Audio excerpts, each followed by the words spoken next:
Bismillah, alhamdulillah, salatu wassalamu ala rasulih Muhammad wa ala alihi wa sahbihi ajmain. Урматтуу туугандар, Ибн Атойда Сакандари рахматуллахи алейхи таандык Хикамул Атоия, Атоиян данышман сөздөрү деген сабагынан улай өткөндөгү биринчи хикматтын уландысы Мухаммад Сайд Рамазабутийдин берген шархы менен ошол хикматта амалыңа таянганың бул үмүтүңдүн жаза басып ката кетиргенде үмүтүңдүн азайып калуусу бул амалга таянгандын аламаты деген тема негизинде болуп аткан. Анан амалдарды Кудайым жаратат экендигин айттык. Негизи эле бул амалдар боюнчачы, мисалы Муътазила фыркасы мындай дейт да, Кудай Таала бул бизге имам Санусидің акыйда китебинде ушундай деп айтылынат да, бизге Кудайым кудурет салган дейт. Ошол кудурет менен биз иш аракеттерди кылабыз. Ошол кудурет менен намаз окуйбуз, ошол кудурет менен басабыз, ошол кудурет менен орозо тутабыз, кыймылдайбыз. Анан Кудайым кайсыл убакытта аны алып койсо, ал кудурет иштебей калат дейт. Мисалы көзүңө кудуретти берип койгон, аны көрүп атасың, Кудайым көрбө деп буйрук берип койсо, ал көзүң көрбөй калат деп ушундайча айтышат да. Мынтип айткандыгы себептүү Ахлы Суннанын аалымдары Муътазиланы капырлыкка алып барганга чейин барган. Бул пикири себептүүчү. Анткен себеби баягындай япондордун чыгарган роботу сыяктуу эле болуп атат да. Мисалы япондор бир роботту чыгарат. Анан ал робот мындай программа киргизип коет, аны өзү эле басып жүрө берет. Ар бир секундун бер жактагы адамдар мындай контролдобойт да. Бирок кайсы секунд, любой секунд бир кнопканы басып койсо, тиги робот иштен чыгып калат деген сөз да. Ошондой сыяктуу болуп атат да, мындай тамсил туура келген болсочу. А бизде Матуриди Ашари акыйдасында лахзотан фалахзотан дейт. Мындай секунд сайын, секундтан дагы аз, миллион эсе аз канчалык промежуток убакыт бар. Ошол убакыт сайын биздеги иш аракетти Алла жаратып турат. Көрүү кудуретин Кудайым жаратып турат секунд сайын. Угуу кудуретин Кудайым жаратып турат. Сүйлөө кудуретин Кудайым жаратып турат. Бардыгын Кудайым секунд сайын Кудайым өзү жаратып турат да. Мисалы ашказанга тамак барды, ошо ашказанга тамак баратканда дагы ал жерде миллиардтаган татаал процесстер болот. Ал сиңиш керек, артерияларга, витаминдерге. Ошонун бардыгын ким кылат? Алла Таала кылат да. А болбосо Мухаммад Сайд Нурси рахимахулла айтмакчы, анда ар бир клетканы Кудай кылганга туура келип калат дейт да. Анда эгерде жок, аны Алла жаратпайт, ал өзүн өзү болот да, табиятка бере турган болсоң, анда сен кудайчаларың дүйнө жүзүндө канча атом клеткасы ошончо миллиардтаган, триллиардтаган сан жетиш кудайларды сен көбөйтүргөн болосуң дейт да. Мисалы топуракка жүздөгөн дан, сулуу, арпа, дагы дандарды салсаңчы, уруктарын салсаң, ал топурак мутант кылып аралаштырып ийбей, кайра ошонун арасынан жүздөгөн даанын арасынан аралаштырбай, жүгөрүдөй, будайдай, арпасын арпадай, сулуусун сулдай кылып ажыратып чыгарып өстүрүп атпайбы дейт. Ал топурактагы аяктагы күч кубат, ал топурак жандуу, акыл эстүү, сезимдүү, илими бар, профессор, доктор бу. Топурактын астында чоң бир завод, фабрика барбы дейт. Мунун бардыгы жөн эле сүрөт. Акыйкатта анын баарын кылып аткан Кудай Таала да.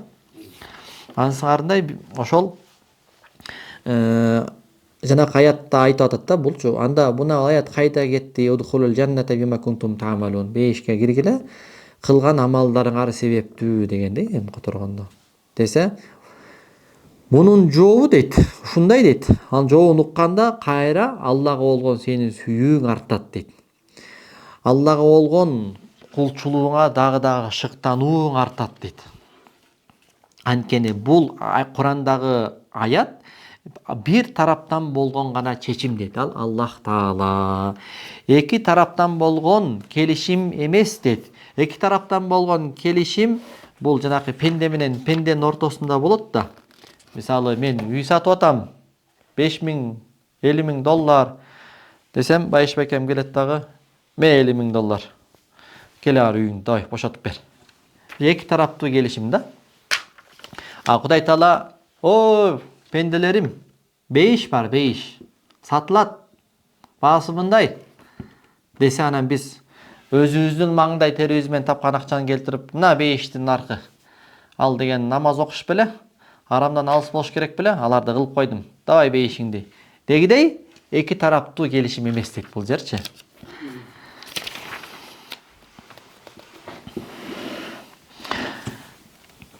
Алла Таала сага амалы кылууга мүмкүнчүлүк берет. Сага көкүрөгүңө туура нерсеге илхам салат. Ошентип Кудай Тааланын эшигине сен дуа кылып жалбарасың.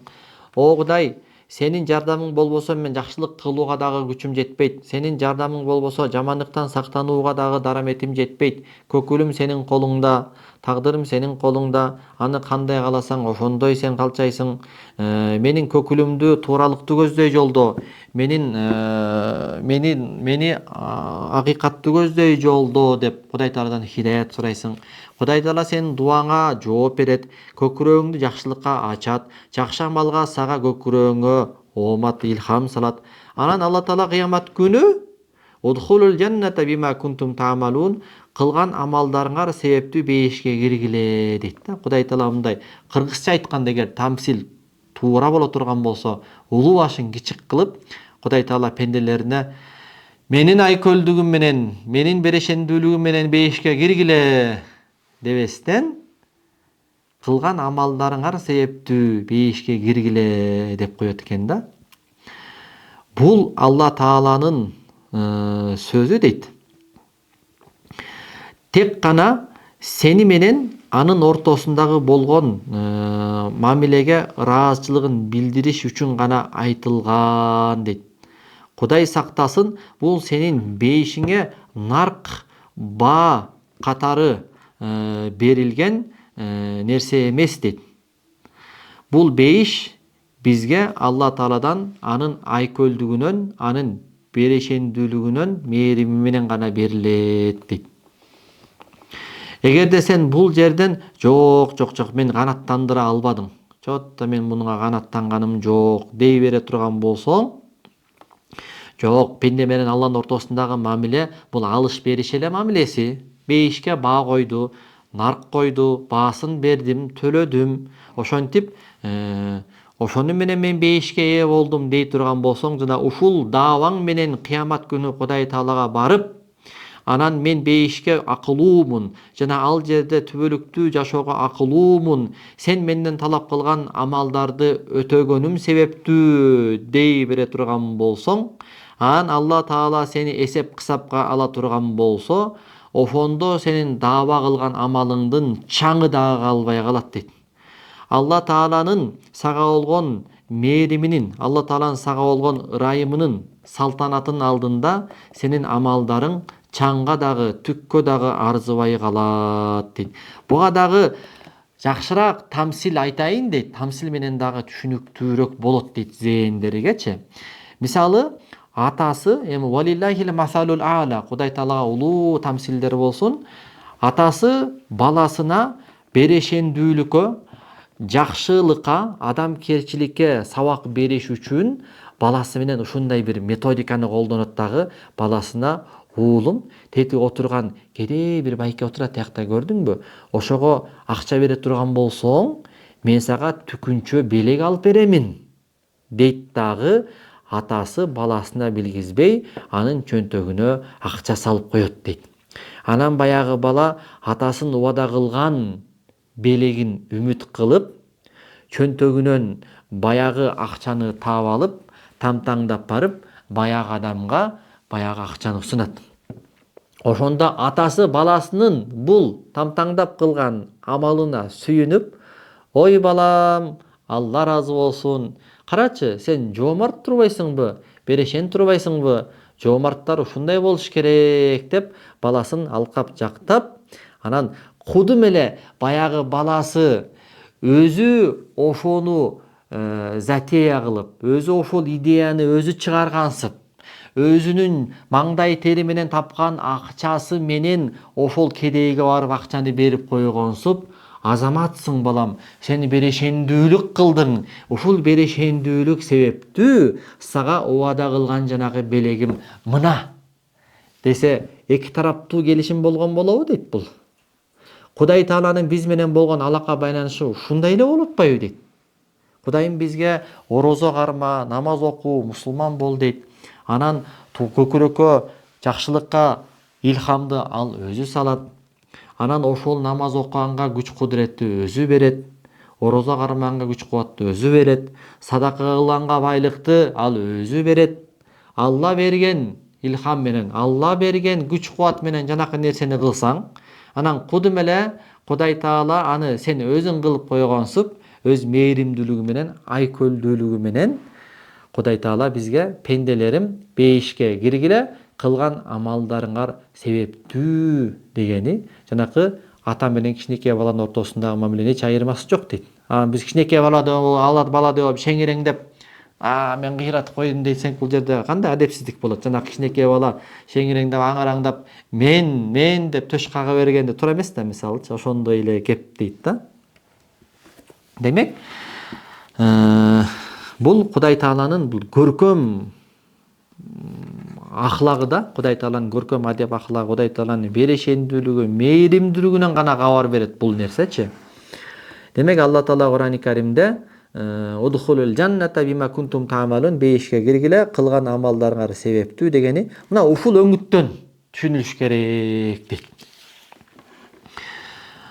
Дагы көптөгөн хадистерден угуп жүрөбүз, кыямат күнү бирөө келип, о жараткан Алла, мени эсепке тарткын, адилеттүүлүгүң менен мен эсепке тарткын.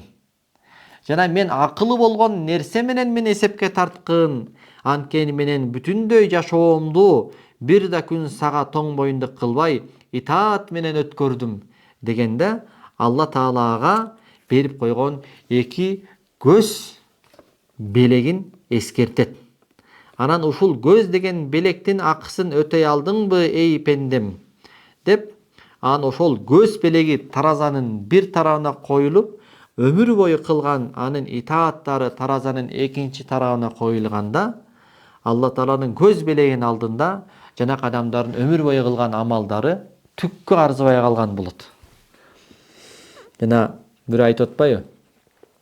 Мен сага 10 миллион доллар, сага бирөө келип 10 миллион доллар берем десе дейт. Сен алат белең дейт. Алмакмын дейт. Рахмат, не кылат элең? Рахмат айтмакмын, ыраазычылык билдирмекмин дейт.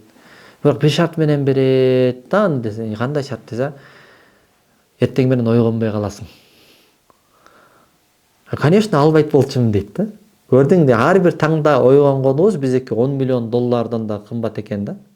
Алга өмүрдү айтып койду. Өмүрдөн ал денеди. Көздү эле алалычы, мисалы. Эки көз эмес, бир эле көздү алалычы, мисалычы. Бир көзүңдү бер, mesela 10 миллион доллар беремсе, бир көзүбүздү бербейбиз да. Демек, канчалык кымбат да.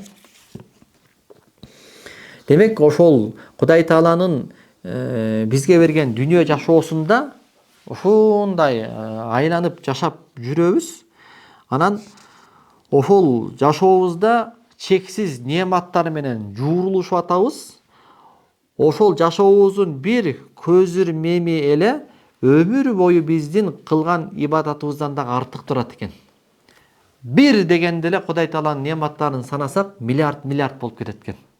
Бир дегенде эле. Анткени себеби ар бир секундтун ичинде дагы майда болгон убакыттар бар да. Ошол убакыттардын биринде эле Кудайым бизге болгон камкордугун таштап койсочу, болду, аалам кыямат, ааламда кыямат болуп кетет. Бир көзөрмем бул аалам биз Алла Тааланын камкордугунан, камкордук деп коет, мындай заботасынан куру калбайт да. Демек, бир өмүрүбүздүн бир секунду деп атат, өмүрдүн бир секундасы биздин өмүр бою кылган ибадатыбыздан да артык экен, урматтуу туугандар. Караңыз. Сен Алла Тааланын кулусуң. Алла Тааланын кудурети менен ага итаат кылып жатасың. Алла Тааланын мээрими менен аны көздөй баратасың. Алла Тааланын ырайымы менен ага жакындап атасың. Андыктан мен Раматылык атам айткандай эле айтам дейт. Раматылык атам дуаларында мындай деп дуа кылат эле дейт. О эгем, мен сага шүгүр келтирем, анткени сен мага шүгүр келтирүүгө илхам салдың.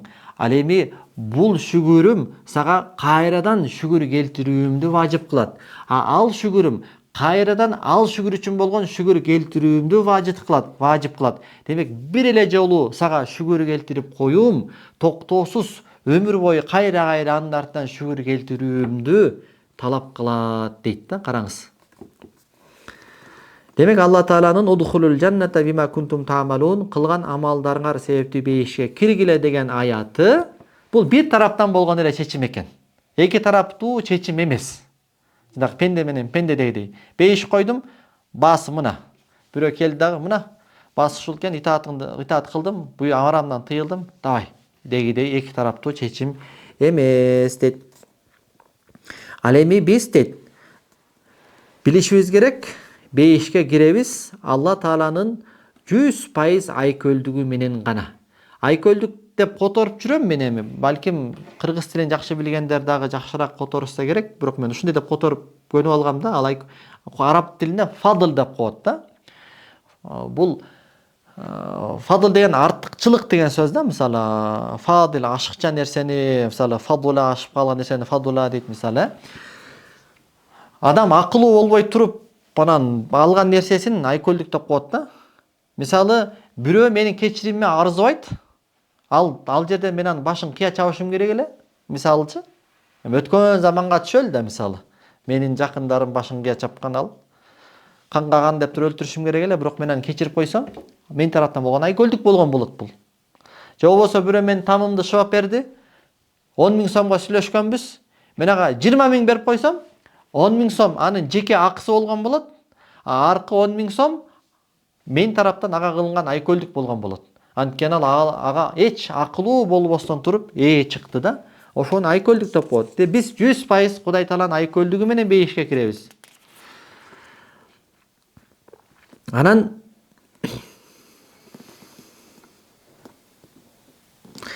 демек биз Кудай Таалага эч бир мындай бир мен акылуумун, ошого бир чыктым деп бир амалыбыз менен Кудай Таалага милдет кылбагандай жашашыбыз керек да. Ушундай толук бир смиренный, ушундай бир кичпейил кул пенденин сыпаты ушул экен. Эч качан амалын Кудай алдында көрбөйт экен да. Мындай милдет кылгандай болуп, мен эми мынтип койбодум белем, санап, канча жылдан бери орозо тутуп келатам, канча жылдан бери намаз окуп келатам дебейчи.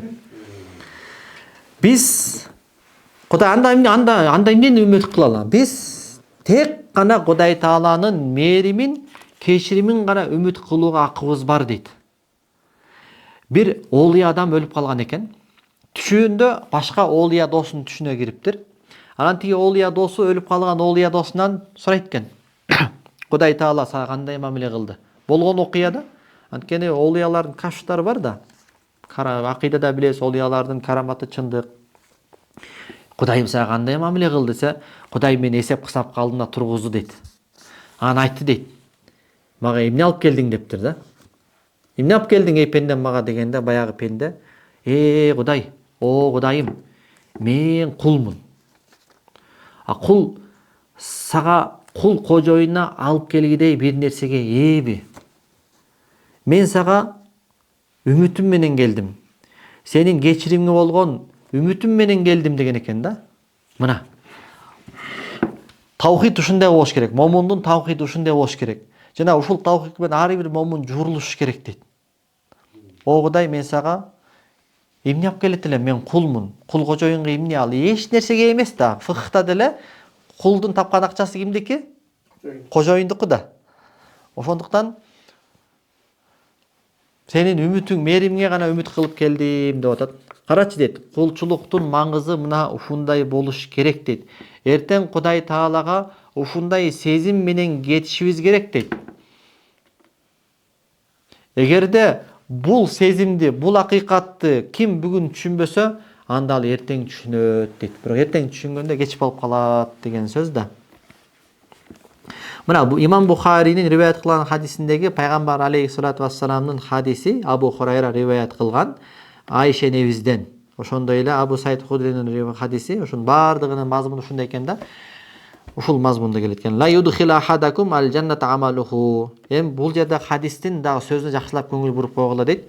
Силердин эч бирөөңөрдү амалы бейишке киргизе албайт дегенде сизди дагыбы о Алланын элчиси дегенде мени дагы Аллах мени мээримине эле курчап албаса, мээримине эле чулгап албаса, мени дагы менин амалым бейишке киргизбейт деген хадисте пайгамбардын бул маанини кандай дыккаттуулук менен айтканына көңүл буралычы дейт. Пайгамбарыбыз бул жерде ла ядхула ахадукум ал жанната би амалихи, силердин эч бирөөңөр бейишке амалы менен кирбейт деп айткан жок дейт. Эгерде пайгамбар мынтип айта турган болгондо, анда пайгамбардын сөзү Курандагы Кудай Тааланын сөзүнө каршы келип калмак дейт. Алла Таала удхулул жанната бима кунтум таамалун. Бейишке киргиле кылган амалдарыңар себеп дегени би менен деген сөз да.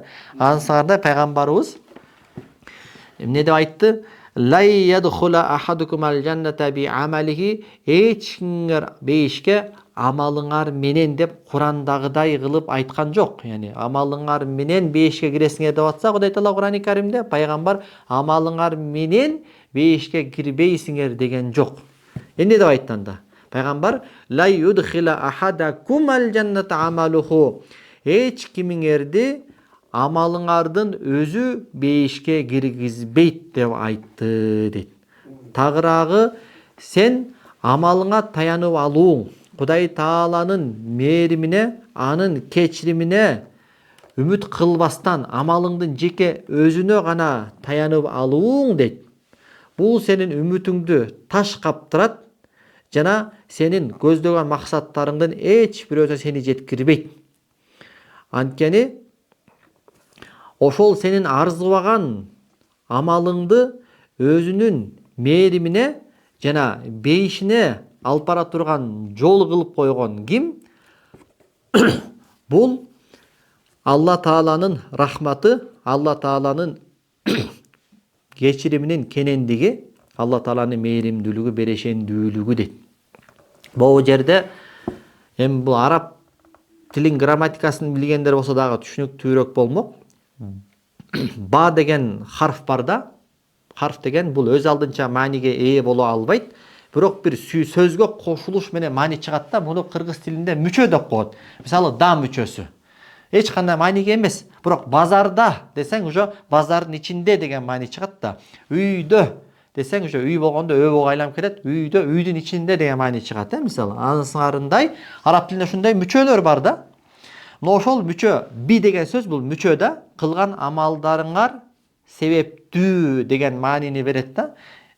Эми ушул жерде ба деген мүчөнү бул жерге алып келип койгон сенин амалың эмес, Алла Тааланын мээрими, Алла Тааланын берешендүүлүгү жана кечириминин кеңдиги бул ба тамгасын Кудай Таала бияка алып келип койду дейт. Ошол сенин арзыбаган амалыңды, түккө арзыбаган амалыңды бейишке алып бара турган жол кылып койгон бул ким? Алла Тааланын мээрими дейт. Ошол мисалычы өзүнчө мисал алып келип көрөйүн. Мисалы талаада кетмен менен жер чабатасың. Анан жаңыдан тамтаң баскан балаң келип сага жардамдашуунун аракетин кылып далбастан атат. Бирдемен чубукты алып сага жардамдашам депчи. Анын немеси эмне пайда берет сага? Эч пайда бербейт да. Тыйынчалык пайда бербейт. Бирок ошентип тамтаңдаган аракети, ошол чечими, ошол ыктыяры, ошол тандоосу сени кубандырат. Балам мени багат коя деп айтып калабыз го. Анын сыңарындай Кудай Тааланын алдында Кудайды ыраазы кылган нерсе биздин ыктыяр кылуубуз гана. Кудай Тааланы ыраазы кылайынчы, Кудай Тааланын алдында кулчулугумду өтөйүнчү деген ыктыяр тандообуз гана. А болбосо ошого мүмкүнчүлүк берген, ага күч кубат берген, ага целый миллиарддаган обстоятельстволордун баарын жаратып, процессти иш жүзүнө кылдырган бул Кудай Тааланын өзү эле. Ошондуктан лахама касабат ва алейха мактасабат. Пенде эмне жакшылыкты кесип кылса өзүнүн пайдасына, эмне жамандыкты кесип кылса өзүнүн зыянына дейт да. Кесип деген акыйдада эмне? Кесип деген акыйдада пенденин жакшылык кылууга болгон ыктыяры, тандоосу гана. Ошол үчүн биз сыйланабыз. Кылып аткан ишибиз үчүн сыйланбайбыз. Анткени кылып аткан ишти Кудай ал өзү жаратып берет. Башка бир Кубрал Якиниял Кауният акыйда китебинде айтат Мухаммад сайт Рамазан бути. Мисалы, дүйнөдө эле ошондой ада бит. Мисалы дейт, бирөө ооруп жатат дейт. Сен акырын бардың дагы душманың экен, дарылардын арасына акырын уу кошуп койдуң дейт. Анан өлтүрдүң, билинди, сот алдынан сот кайтып атасың дейт. Урматтуу сот, адилетсиз экенсиз. Муну мен өлтүргөн жокмун. Муну деген тети өлтүрдү. Мен өлтүргөн жокмун. Ошо өлтүрүүгө чечим чыгарган ким? Сен да. Же болбосо машина менен Кудай сактасын бирөөнү учурата сүздүң, ал өлүп калды. Анан сот алдында мен өлтүргөн жокмун. Муну машина өлтүрдү. Бул процессти, бул кубулушту мен жараткан жокмун дей албайсың да. Бирок ошого ыктыяр кылган сенсиң дейт да. Анын сыңарындай Кудай Таала пендени сыйласа, анын кылган амалы себептүү сыйлабайт дейт. Ошол жакшы амалга каалоо, ыктыяр кылгандыгы үчүн аны сыйлайт дейт. Пенде бир Кудай Таала бирөөнү тозокко салса, анын кылган амалы себептүү салбайт дейт. Ошол жаман амалга ниет кылгандыгы үчүн аны салат дейт. Анткени Кудай Таала адилеттүү зат да. Ким эмне ниет кылса, ошонун процессин жаратып бере берет да. Бирөө эмгегим менен, кара күчүм менен жер тытып, атамды ажылыкка алып барайын десе, Кудайым ага ыраазы болот, ошого күч кубат берип, ошону жаратып берет. Энергия берет дегендейчи, күч кубат берет. Мен бирөөнү өлтүрүп акча алам же бирөөнүн сабап бетин көгала койдой кылып жанчып сабап акча алам, UFC чыгып, ММАга чыгып акча алам десе, ал деле ошол кылып аткан ударын Кудайым жаратып берет. Бирок ошону тандап аткан ким? Пенде да. Кудай адилеттүү зат да. Анан ким жакшылыкка кылса эле Кудайым жаратып берип, анан жамандыкка келгенде эле колуң туш алып калсаң да дүйнөдөгү сыноонун маңызы калбай калат да. Ошол да. Ошондуктан эми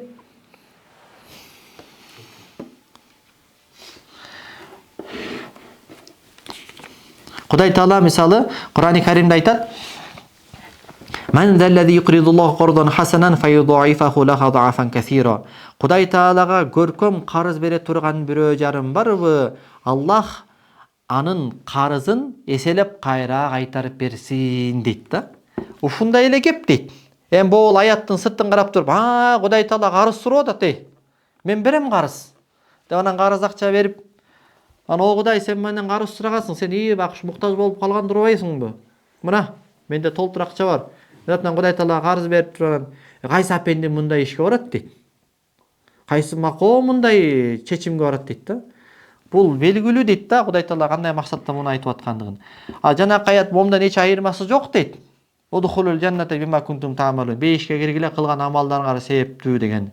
Мында деле ошол Кудай Таала анан амалды өзүңө таандык кылып, бул амал меники, менин кудуретим менен жаралды, муну мен жасадым, бул менин жеке маңдай теримден чыккан нерсем, давай бейишиңди бер деп амалга таянганың, мына бул аятта Кудай муктаж болуп калыптыр, бизден акчага, карызга сурап атат деп түшүнгөндөн эч айырмасы калбай калат дейт. Сабагыбызды эмкиде улантабыз. Субханакаллаху ва бихамдик, ашхаду ан ла илаха илля анта астагфирука ва атубу илейк.